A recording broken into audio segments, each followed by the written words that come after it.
Are you having a hard time figuring out what to get Dad for Father's Day? You should check out Row 1 Brand's Vintage Pictorum Gallery. They have America's best sports art. With over 7,200 historic sports prints, you're assured to find something unique for Dad this Father's Day. Instead of a boring old tie, get him a historic baseball photo taken by Henry High Sandham at the historic Polo Grounds Stadium in New York City during the 1894 Temple Cup.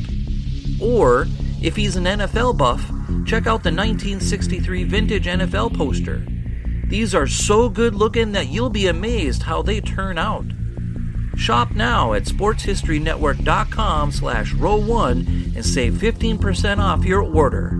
This podcast is part of the Sports History Network, your headquarters for the yesteryear of your favorite sport. You can learn more at sportshistorynetwork.com.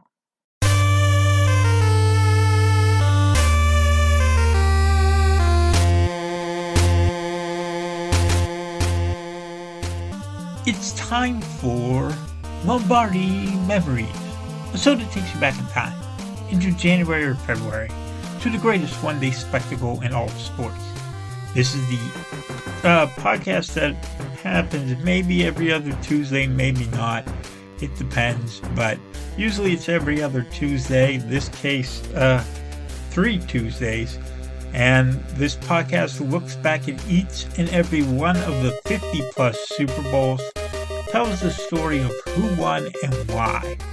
For the fan who needs more than just a box score, this podcast goes drive by drive, play by play, through the most dramatic games in history. I'm your host, Tommy A. Phillips, and you can visit my website at tommyaphillips.com, where you can find all of my books. Those include Nifty 90s, the stories of an amazing decade in pro football history, which covers this 6th Super Bowl of the decade and the next 4 as well. Today we have Super Bowl 30, which was held on January 28, 1996, at Sun Devil Stadium in Tempe, Arizona, between two teams who had won 4 Super Bowls going into this game, the AFC champion Pittsburgh Steelers and the NFC champion Dallas Cowboys. If you're looking for the full story in this 1995 season, pick up my Nifty 90s book and you'll learn more than you ever wanted to know about that year and the rest of the 90s. As always, we have a pop quiz and then homework at the end of the episode. The pop quiz question for today is similar to the one from the last podcast. Which player, not 3 in a row Super Bowls, but which player was the first player to ever win 5 Super Bowl rings? Again, not 5 in a row, just 5 total. The answer will come at the end of the podcast. The Dallas Cowboys came off a disheartening NFC Championship loss to San Francisco, with their eyes focused on the 49ers as the team they'd have to beat to get head coach Barry Switzer to his first Super Bowl. Well, it turned out they didn't need to beat San Francisco because of the way things happened. They started the season 8-1 and then lost to San Francisco and their backup quarterback, Elvis Grbac. But then they rebounded to win their next 2. And then late in the season had 2 troublesome losses inside their division, including a 20-17 loss to Philadelphia, in which Switzer was highly criticized for going for it twice on 4th and 1 plays. One of the plays didn't count, but the second one counted, and they didn't get it on 4th and 1, and the Eagles won the game. And, of course, in today's analytics, it would have made perfect sense for him to go 4th and 1, but not at the time. The Cowboys came back with wins in their final 2 games to clinch home field advantage throughout the NFC playoffs. The divisional round game was easy for Dallas. They crushed Philadelphia 30-11. And then they didn't even have to play the 49ers because the Green Bay Packers knocked them out. The NFC Championship game, though, was not so easy. Brett Favre and the Packers gave the Cowboys all they could handle, taking a 3-point lead in the fourth quarter. However, the Cowboys were just too much for Green Bay to handle, and they pulled out a 38-27 victory. They were on to their 8th Super Bowl, most in NFL history at the time. Running back Emmitt Smith set the NFL record by scoring 25 touchdowns in 1995, all of them on the ground. He ended up just shy of 1,800 yards. Receiver Michael Irvin had just over 1,600 receiving yards and 10 touchdowns. And quarterback Troy Aikman was as accurate as ever, completing nearly 65% of his passes for over 3,300 yards and 16 touchdowns. This Cowboys team was stacked as owner Jerry Jones tried to prove to everyone that he didn't need Hall of Fame coach Jimmy Johnson to win a Super Bowl. Meanwhile, the AFC provided no powerhouse against Dallas.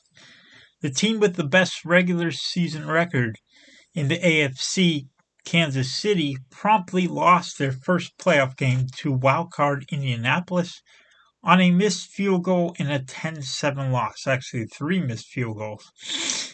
That left Pittsburgh to fill the gap. The Steelers started the season 3-4 before winning 8 consecutive games to earn a first-round bye. They lost their season finale in Green Bay to end up at 11-5. The Steelers easily defeated Buffalo 40-21 in the divisional round. In the AFC Championship game against the Colts, the Steelers survived the Hail Mary on the final play of the game to hold on for a 20-16 win. They were going to their 5th Super Bowl. 4 different quarterbacks threw touchdown passes for Pittsburgh in 1995. The starter was Neil O'Donnell, who threw for just shy of 3,000 yards and 17 touchdowns. Backups Mike Tomczak and Jim Miller provided solid play behind him. And then there was Slash, Cordell Stewart, who could do anything: pass, run, catch, or punt. He threw for a touchdown, ran for a touchdown, and caught a touchdown all in the same season. The main receiver was Yancey Thigpen, who caught 85 passes for just over 1,300 yards. Running back Eric Pegram led the way on the ground with 813 rushing yards. Bam Morris ran for just over 550 yards and a team-leading 9 touchdowns. Going into this game, everyone figured Dallas would roll to yet another NFC victory in the Super Bowl. They were installed as 2-touchdown favorites for the Super Bowl. But Pittsburgh head coach Bill Cowher had some tricks up his sleeve that he was ready to pull out against Dallas. The Steelers kicked off to begin the game, and Aikman completed his second pass of the game to Irvin for 20 yards. Emmitt Smith, took his first carry for 23 yards, his longest run on a grass field all season. Receiver Kevin Williams came up short on a 3rd down reverse, though, so the Cowboys had to settle for a 42-yard field goal by kicker Chris Boniel, and they went up 3-0. Pittsburgh went 3-and-out after receiver Andre Hastings' 3rd down catch came up short of the first down marker. The Cowboys got the ball back at their own 25. Emmitt Smith started the new drive with a 6-yard run. Then Irvin caught one for a first down at Dallas 39. And now it was prime time. Deion Sanders entered the game on offense, and Aikman launched a pass downfield for him, complete for a 47-yard gain. Next, Aikman hit tight end Jay Novacek for a first down inside the 3. The Cowboys then got away with what should clearly have been called offensive pass interference on a pick play that helped get Novacek wide open for a 3-yard touchdown catch. No call was made, though, by referee Red Cassian's crew, and Dallas took a 10-0 lead. The Steelers got something going when O'Donnell threw to receiver Ernie Mills for a first down at the 39. Morris pounded away for a 6-yard gain, but on third down, Cordell Stewart was stopped just shy of the first down marker. Cowher chose to go for it, though. Cordell Stewart took the snap, executed the quarterback sneak perfectly to keep the ball on offense with a first down. O'Donnell fired to Hastings for another first down, but the Steelers lost all those yards back when center Dermontti Dawson snapped the ball over O'Donnell's head for a 13-yard loss. The Steelers had the punt, with Dallas up 10 points after one quarter. Aikman completed a pair of passes to Novacek to start the next drive, including a 13-yarder. Irvin caught one for a first down at the midfield stripe, then Smith ran for 5 more. Next, it was fullback Gerald Johnston. He ran for a first down. After a short gain by Emmitt Smith on a pass, Johnson caught a third down pass, and Johnston, that is, caught a third down pass, but he was a yard shy of the first down. So Switzer, now he decides to go for it, and he has Aikman hand off to Darrell Johnston, pounds it right up the middle for a first down.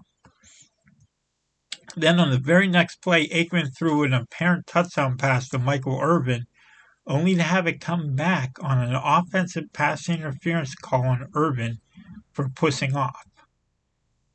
Novacek got back 19 yards on a catch, but the Cowboys still had to settle for a 35-yard Bonio field goal to make it 13-0.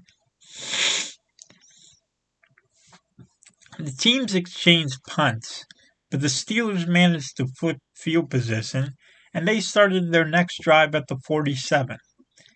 Defensive end Charles Haley sacked O'Donnell, but the quarterback got back most of the yards on a pass to Hastings. Cowher again went for it on fourth down, and Stewart got the first down again on a quarterback sneak. Then it was Morris running for a first down to the Dallas 30 at the 2-minute warning. O'Donnell then hit Ernie Mills for a first down at the 20, and Pittsburgh called timeout. Next, it was right back to Mills' next play, 17 yards, and they called timeout with 17 seconds left at the 6. O'Donnell then fired over the middle of the fig pen for the touchdown, and the Steelers cut their deficit to just 6 points at halftime. Bonio kicked the opening kickoff of the second half out of bounds, and the Steelers got the ball at their own 40. Morris took a dump-off pass for a first down in midfield, then he pounded through a huge hole for 15 more yards, causing NBC announcer Dick Enberg to say, "Oh my." Usually when Enberg would make that exclamation, something big would happen, but not this time. The Steelers ended up punting on the drive, and punter Ron Stark's kick went for a touchback. The Cowboys punted on their next possession, getting a 16-yard pass from Aikman to Irvin, but not much more than that, so they kicked it away. The Steelers had Cordell Stewart take a handoff to get to the 47 for the first down. And now they had a chance to take the lead, but O'Donnell completely threw it away by throwing the ball right to defensive back Larry Brown. What made this one worse was that Larry Brown was all by himself, with no Pittsburgh receiver anywhere nearby. Brown returned the interception to the Steelers' 18. Aikman then hit Irvin for a first down at the 2, and Smith ran it in for a touchdown to make it a 20-7 game. The Steelers then put together a nice drive, with Hastings catching a pair of passes to get to the 35.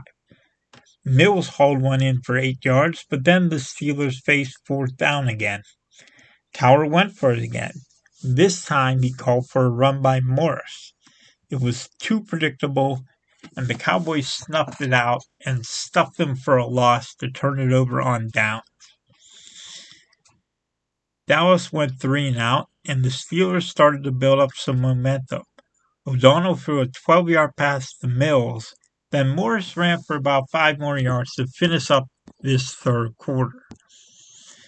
So now we're in the final quarter, and Morris pounded up the middle, got a 12-yard gain. And then O'Donnell threw to Ernie Mills again, but he fumbled.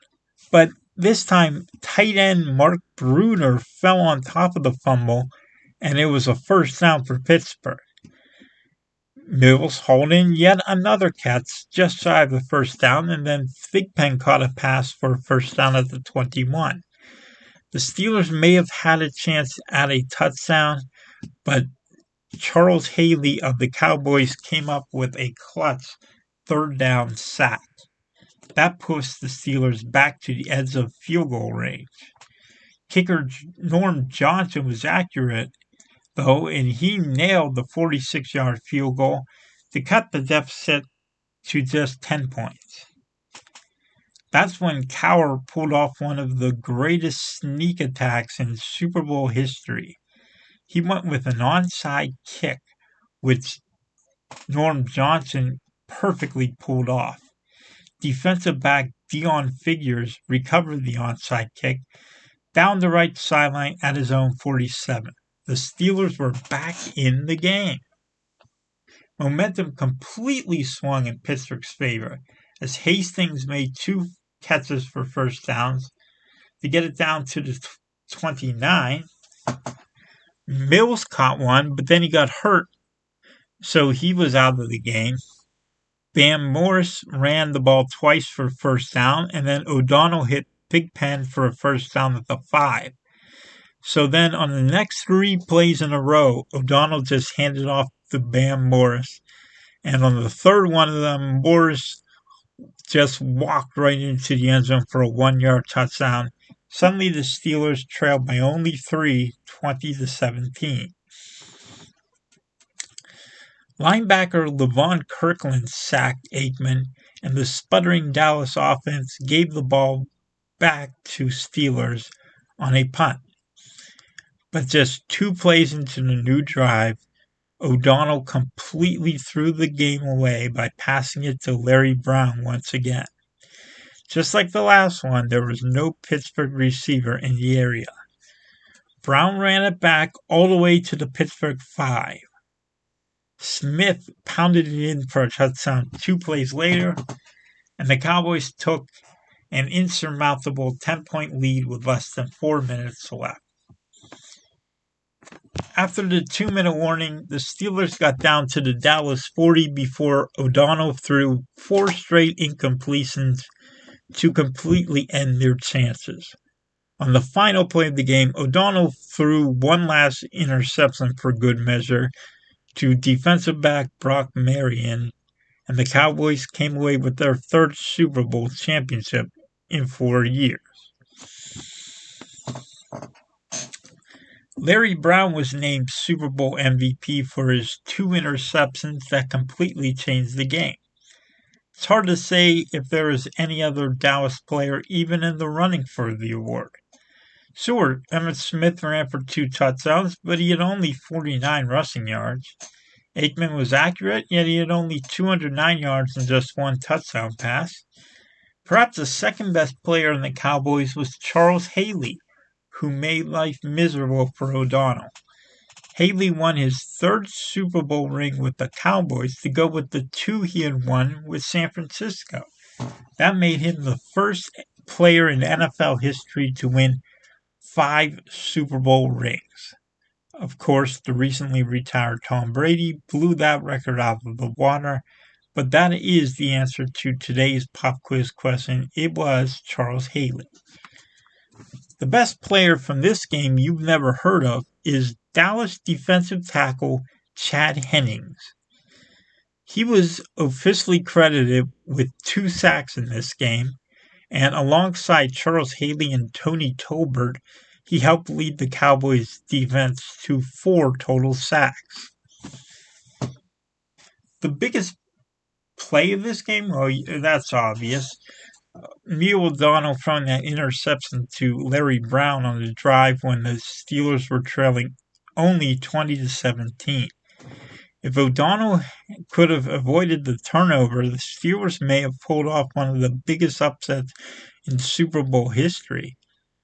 Neil O'Donnell, by the way, held the NFL record at the time for the lowest interception percentage in NFL history by any quarterback. So for him to melt down the Super Bowl with 3 interceptions, that was simply unheard of. He's an easy pick for least valuable player. How about the best player on the losing team? Well, we're going to go with Andre Hastings, receiver for the Steelers. He came close to the Super Bowl record for receptions. The record was 11 at the time. He caught 10 for 98 yards. Hastings did all he could to help the Steelers come back, but his quarterback threw the game away. Finally, what was the biggest play that no one remembers? That would be Emmitt Smith's first touchdown run. Why?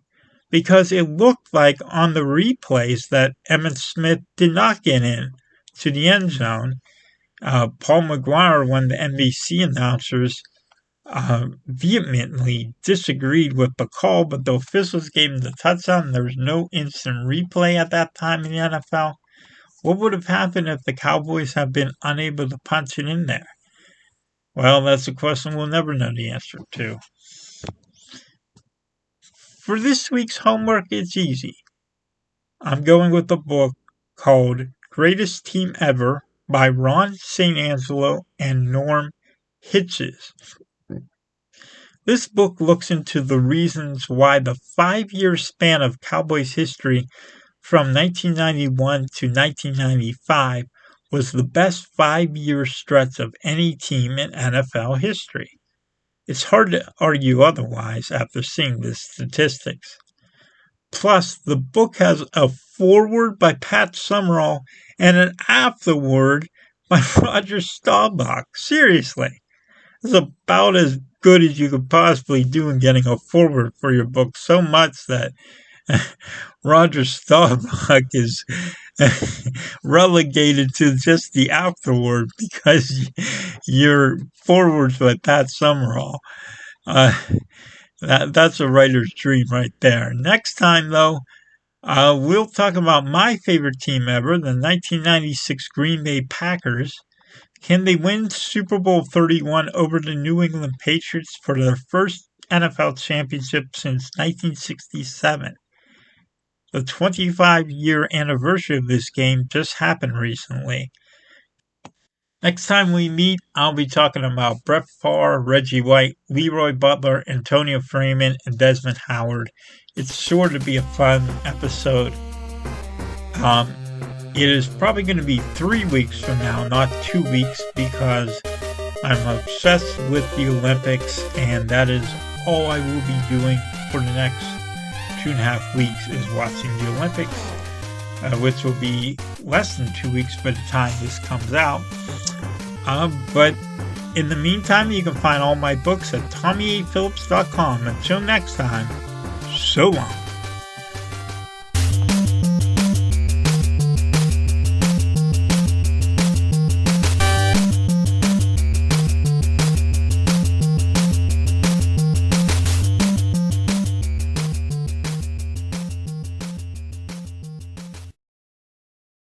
We here at the Sports History Network proudly partner with 26 podcasts, all revolving around the history of sports. But did you know that many of our hosts were sports history authors way before they started their shows? It's true. We've got Joe Ziemba, host of When Football Was Football, Joe Zagurski, host of Pro Football in the 1970s, Mark Morthier, host of Yesterday Sports, Tommy Phillips, host of Lombardi Memories, and Scott Adamson, co-host of From the 55-Yard Line. All these authors have many books for you to choose from. To check them out, go to our website at sportshistorynetwork.com/sportshistorybooks. Pick up your copy today. Soundtrack provided by Kevin MacLeod of filmmusic.io.